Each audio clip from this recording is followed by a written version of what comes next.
اعوذ باللہ من الشیطان الرجیم، بسم اللہ الرحمن الرحیم۔ ایوان صدر میں N5 کا داخلہ بالکل بھی مشکل نہیں تھا۔ صدر مملکت نے N5 کو جو دیکھا تو اپنے پاس بلا لیا۔ تم کہاں تھے؟ تم بالکل بیکار جاسوس ہو۔ میری بہن صحیح کہتی ہے کہ تم سے بہتر تو P3 ہے۔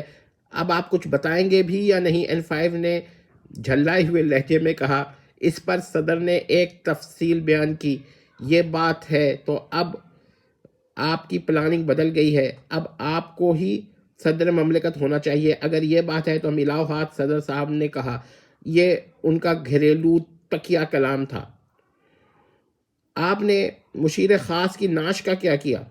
N5 نے سوال کیا۔ وہ مادام ٹائگر سے ٹھکانے لگا دیا، صدر نے N5 کی لا علمی سے فائدہ اٹھاتے ہوئے کہا۔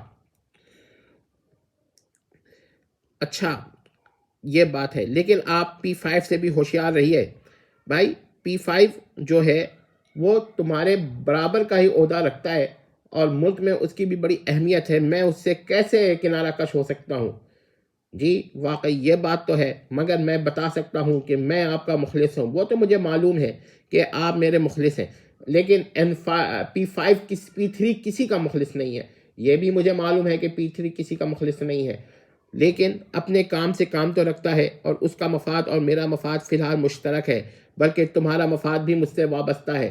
لہٰذا اب آپ سمجھ لیں کہ P3 اور N5 کو یہاں میری مدد کی ضرورت ہے اور آپ کو میری مدد کی ضرورت ہے۔ N5 نے ان سے کہا۔ ٹھیک ہے، ہم آپ کا سے تم دونوں سے میں تعاون چاہوں گا، اور کم از کم میری ذات کی حد تک آپس میں ایک دوسرے سے نہ جھگڑو۔ N5 کیا کہتا؟